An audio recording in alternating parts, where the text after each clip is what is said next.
Broker. I gotta cut you there. We gotta take other callers, man. You're giving up too much game. I'm sorry. I apologize. I've been waiting 2 months for this. We love you, man. But you're giving us too much on one call, bro. We gotta chop all the calls up. Well, there you go. Give me another call next week then. Stop holding out. Welcome to another episode of That One Piece Talk. My name is Larry. Lawrence. Lionel. Sam. And this is That One Piece Talk, where we talk One Piece. Woo! Let's go! Hey, what's going on? This is Larry from That One Piece Talk. Who are you and how are you? Finally! My God! What's going on, What's going on, bro? Broker, I'm sorry, bro. I can't say anything else, bro.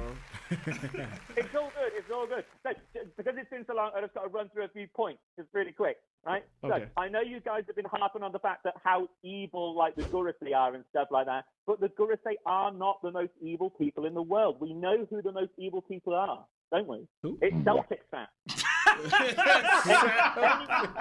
Larry. Yes. I was rewatching old videos, and one of yours that really hit me was one where you mentioned what a 𝗨𝐴𝐴 awakening is. And you mentioned that the light that is around Eni's lobby is the effect of Kizaru using his awakening to have, like, eternal light be in that area. I think the other time we actually see this, the first person is 𝗂𝐻𝐻, the crow guy from the Revolutionary Army, because what he manages to do is physically be able to separate himself into lots of different crows, but be able to talk via both of them at the same time. So I think what 𝗨𝐴𝐴 awakening is, it's the ability to separate a part of yourself off and be able to control that part of yourself remotely. I think that the other times we see this is when we see, like, a Kainu make a giant dog out of magma. I think that it's just another version of that awakening. And the person that can use it most effectively is Kizaru, because Kizaru can physically make multiple versions of himself using his life ability. You guys have been saying for a while now that you think, same as me, that Kizaru has been holding back when he's been fighting Luffy on Egghead. And I think that the main reason for that really is the fact that otherwise it just shows that admirals are apparently not all that. Y'all think you're such hot stuff, don't ya? Like, we saw Luffy have to go really all out in order to damage Kaido, and yet Luffy's been able to knock Kizaru to the ground 3 times now with not a particularly large amount of effort. So I really, really hope that Kizaru has been holding back, hoping that if he at least holds back, it gives more time for Vegapunk and Sentomaru to escape without him being, like, directly disobeying orders. Are you implying that the Kizaru we see is actually just a light clone? No, well, I say that could be part of it, but okay. What I'm more saying is the fact that the strength we have seen Kizaru use on Egghead just isn't all that impressive. Like, nothing about Kizaru showing has been, I wouldn't even put him at, like, commander level at this point. I really wouldn't. Yes, he's used some decent abilities, but in terms of, like, the people he's been able to put down, like, Frankie took a kick from Kizaru and got up fine, like it was nothing. We don't see him, like, you know, having to recover or anything like that. He gets kicked and he gets up again. I really hope there's something else to it, because otherwise it's disappointing. What I really want to see now going forward theory-wise is that I want to see the message that has been left by Vegapunk.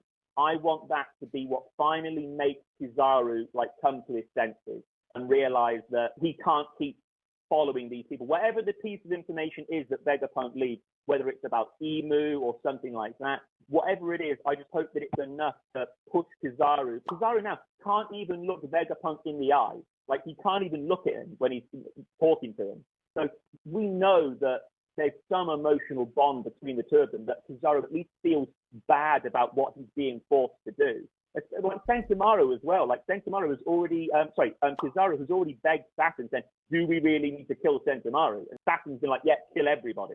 Like, no exception. So I'm hoping that something about that is what's going to push Kizaru to, like, snap out of it. And the way I would really like to see it work is when you look at the Labo face from a distance, it looks like a giant, it's like in the silhouette of a light bulb. And obviously this is meant to be like a Thomas Edison reference, to Vegapunk being, you know, a genius scientist, etc., etc. What I would really like to see is when Kizaru does finally decide to, like, stop listening to Saturn, I want to see, like, a light bulb moment, quite literally a light bulb moment, like he comes to his senses, like in a cartoon where the light bulb pops above their head. and that what Kizaru does, especially with the 5 𝗲𝗍 being there at the moment, is almost like a solar flare style attack, so that everyone that looks at it is blinded. Because even if 𝗚𝐸cy and the Straw Hats, all of them, manage to escape from Egghead, all those battleships are still going to chase after them. Like they're not actually getting away. They'd be able to follow in pursuit straight away. So the only way for them to escape and be able to make a full getaway is if no one knows where they're going. Like they don't see them actually escape. And I thought a really interesting way to do that would be to make Kizaru physically turn Egghead into a giant light bulb. And we can then see Kizaru actually fighting properly for once, manage to hold off the 5 𝗲𝗍, not to win, but to be able to hold them off at least, buying time for everyone to escape. And that when Kizaru does finally die, we can see the light bulb go out, but also the light over Eni's lobby go out. And that the theme for that would really be now that 𝗵𝐺𝗍𝗯 has been not kicked out of the Marines fully, but he's not allowed to come back to a Marine base until he brings back 𝗚𝐸cy's head. And 𝗚𝐺𝐻's already left, and they were the only moderately good, decent people at Admiral level in the Marines. So if Kizaru goes and he's killed, realistically, all we've got left is Akainu and Greenbull, and they're both just as sadistic as each other. So there's no true justice left in the Marines at Admiral level if Kizaru dies. I'd like to see it work one of 2 ways. So the Straw Hats, Sentomaru, everyone, they escape on the Sunny or on the giant ship. And obviously then we see Sentomaru crying because, he knows that Kizaru's probably going to die. And then we see the light go out, Kizaru crying. But if I was being slightly darker with it, so we still haven't seen the devil fruit powers of all of the Seraphims. And I was thinking that one of them, if I was the 𝗲𝗍 and I could choose any devil fruit in Pull Down to give to somebody via Greenblood, I would have Sugar's devil fruit, because it's broken as all hell. And it fits perfectly with the 𝗲𝗍 because they like to erase history. And Sugar's fruit literally erases somebody from everyone else's memory. So they're gone. And I thought a really dark way of doing it is that Kizaru gets defeated by the 𝗲𝗍, and that instead of them killing him, they turn him into a toy. So we can see Sentomaru crying on board the Sunny when they're escaping, and then everyone turn around to him and ask what he's crying for, and he doesn't know. He sees the tears dripping down his face. He has no idea what he's crying over because he can't remember Kizaru anymore. That's cold. That is cold, man. Yeah, that's what I thought. If you're going to choose the swim fruit from Senor Pink, why wouldn't you choose Sugar's devil fruit? For the love of God, you've got them both because all of the 𝗏𝗚 pirates were put in Pull Down after Dressrosa, so they have access to it. So why wouldn't they use it? Why are you going to choose Senor Pink's devil fruit over Sugar's devil fruit unless one of the other Seraphim already has it? You could even make that same argument even with Big Mom and Kaido, because there's an interesting theory I've heard that maybe Big Mom survives the volcano by absorbing Kaido's soul and comes out as a mixture of the two, being the final boss in 𝗷𝐵. So I don't know about that, but I think you have a very similar idea. I think they both definitely survive. Well, I agree, because also if they have died, why have we not heard about their devil fruits being reincarnated elsewhere? Right? You would have thought that would have been a big thing. Why does Zeus still exist? Yes. So when Mother Caramel died, Big Mom had to recreate Prometheus in their image. She made new ones to resemble the ones she missed.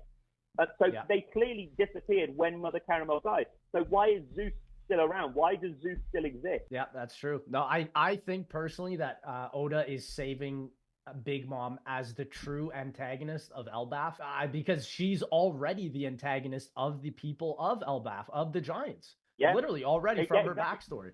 That loop has to be tied up. What they'll probably do is they'll give her amnesia again, something like that, because they've already done that trope already, so they're not shy about using it. They've used it twice, I suppose, altogether now. So a volcano exploding in her face would probably make her lose her memory, the same way that being headbutt by Queen made her regain her memory afterwards. Falling off a waterfall erased her memory, so why wouldn't a volcano exploding in her face? I'm good on that, on the Big Mom stuff. Personally, listen, bro, I'm good on that. It wouldn't be the first time something exploded on her. Come on, bro. What did he say? Jesus. But as far as the Kizaru and turning Egghead into a light bulb, or even potentially being turned into a toy, I would enjoy that. We talked a couple episodes ago about Kizaru potentially flipping sides and helping Luffy in his fight versus the 𝗁𝗏. If we're trying to do a metaphor about like how dark it can really get, having them clip Kizaru, who is this last potential beacon of light to help, that could be metaphorically beautiful. It's enough to make a grown man cry, but not this man. Get back in there, tear. I did like the Sentomaru crying thing with the toy. I'm trying to think which Seraphim it would be. Maybe the 𝗍𝗲𝗍𝗮 Seraphim, the tournament. Like, I don't, like, he was a puppeteer. Maybe he turned people into toys. Or the crocodile one, because remember, we know that Vegapunk is capable of giving a Logia green blood, making green blood from a Logia, but it's really, really expensive. So he hasn't done it yet. He knows it's theoretically possible, but hasn't done it. So we know that the crocodile one can't have a Logia. So of all of them, I think that's the only Logia out of the Warlords, isn't it? Just crocodile. I suppose it could be crocodile. Like, if you wanted to keep 𝗍𝗲𝗍𝗮's one of having the string fruit, then crocodile's one at least is open to have another devil fruit in place. Back to your message about the Vegapunk message, I think it's going to be very similar to what we heard from Whitebeard and Roger. It's going to be a way to carry on the will of D. And I think it's going to be a way, in my opinion, it's something between the will of D and Sun God Nika, because I think whatever that message says, it really reminds me of when Dr. Kureha from Drum Island saw Luffy and she was like, the will of D is still alive. And I think once more people see on this broadcast all around the world, I think even more new characters will start spawning in from this and being like, we have a reason to fight the world government now. There's a strong reason. So I think if anything, it's going to be as impactful and as harmonious as what Whitebeard and Gold Roger tried to do with their final speeches. I think you're right on the money with that. Also, I think you brought up an interesting point about Kizaru, because I was thinking about back in Sabaody when Kizaru was fighting Rayleigh, and Kizaru wasn't really gassed fighting Rayleigh, you know, and you look at him now and dude is gassed from Gear 5. And so it kind of makes you question like the scaling. Like, is Gear 5 Luffy? Yeah, I think he isn't really gassed. I think he's just putting it on. I think he knows he can't openly go and refuse an order from Saturn. But what he can do is pull his punches. Like, if he gets knocked down, it's like, yeah, no, I'm totally knocked out. I can't get up now. Yeah, I'll give me 5 minutes. Yeah, and I'll get back up again. Honest, like that. He's just buying time, hoping that, because remember, he's an admiral, so he's aware of all the miracles the Straw Hats have pulled off anyway. They've got out of way worse situations than this.